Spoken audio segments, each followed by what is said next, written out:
কুমিল্লা নগরের অন্যতম ব্যস্ত টমছম ব্রিজ থেকে কোটবাড়িগামী সড়কটি দীর্ঘদিন ধরে বেহাল অবস্থায় রয়েছে। সড়কের বিভিন্ন স্থানে সৃষ্টি হয়েছে বড় বড় খানাখন্দ। সামান্য বৃষ্টিতেই এসব গর্ত পানিতে তলিয়ে যাওয়ায় ঝুঁকি বেড়ে যায় আরও। জেলার কোটবাড়ি টমছম ব্রিজ সড়ক থেকে বিস্তারিত জানিয়েছেন প্রতিনিধি হুমায়ুন কবির জীবন।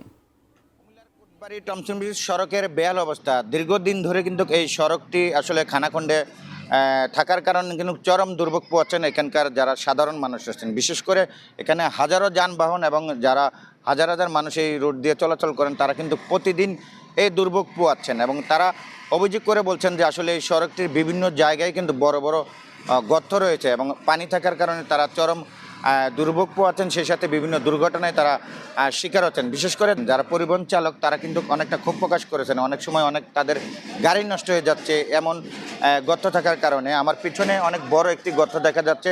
এরকম গর্ত এই সড়কে অসংখ্য রয়েছে, যেখানে আসলে সাধারণ মানুষ কিন্তু আসলে চলাচলে অনেক সমস্যা হচ্ছে এবং এখানকার মানুষজন দাবি করেছেন যত দ্রুত সম্ভব এই সড়কটি যেন সংস্কারের উদ্যোগ নেওয়া হয়, এটাই চাচ্ছেন এখানকার মানুষজন। তো এই ছিল দিদা সমিতির সামনে থেকে সড়ক বেহাল অবস্থার সর্বশেষ।